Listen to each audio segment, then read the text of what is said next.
दोस्तों, मैं सीमा चौहान आपको एक कहानी सुनाना चाहती हूँ। उसमें जो भी कुछ मिस्टेक हो वो देख लेना और समझ लेना। कहानी है दो देवरानी जेठानी की, यानी सती। एक सती थी उसकी। देवरानी और जेठानी दो थीं। उनमें जेठानी ना अपने पति की बहुत सेवा करती थी, बहुत पूजा करती थी। एक अपने पति को देवता के समान मानती थी, देवता मान के उसकी पूजा करती थी, उसकी हर बात मानती थी, हर बात मानती थी। तो अपने पति की बहुत सेवा करती थी, बहुत ज़्यादा। एक दिन उसका पति वो हो गया खेत में हल चलाने। पहले ज़माने में हल चलते थे ना, हल चलाने गया वो। तो बहुत दोपहरी में वो लौट के आया हल चला के। वो पत्नी कुछ काम घर का कर रही थी, तो उसने आवाज़ लगाई। वो धान में होती ना जो चावल, वो कूट रही थी, ऐसे ऐसे करके, ऐसे ऐसे करके धान कूट रही थी, चावल। तो पति ने आवाज़ लगाई, मुझे एक गिलास पानी चाहिए।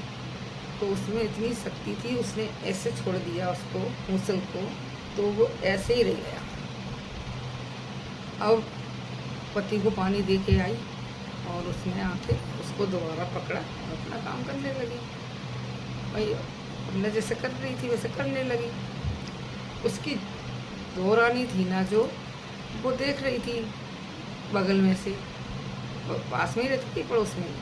उसने देखा इसने तो जब वहीं छोड़ दिया मुसल, तो वो वहीं टिक गया। अब हम क्या करें, कल हम भी ऐसा ही करेंगे। वो करके गई। उसने अपने पति से कहा, कल हम जब धान कूटने का काम करें तो है ना, आप खेत में से हल चला के आना और मुझसे पानी मांगना।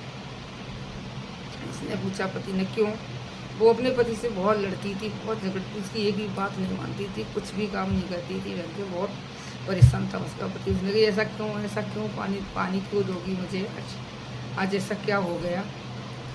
तो बोली, मैंने कह दिया ना, आपको मेरी बात माननी है, पानी मांगना है आके, और जब मैं धान कूट रही हूँ तभी मांगना। पति ने कहा, ठीक है भाई, मानना तो पड़ेगा, नहीं तो फिर और घर में कलेश हो जाएगा, क्या फायदा। अब वो पत्नी अपना काम करने लगी, धान कूटने लगी, और पति अपने खेत पे चला गया। जब खेत से लौट के आया 12-1 बजे, 1 बजे 2 बजे, जितने भी बजे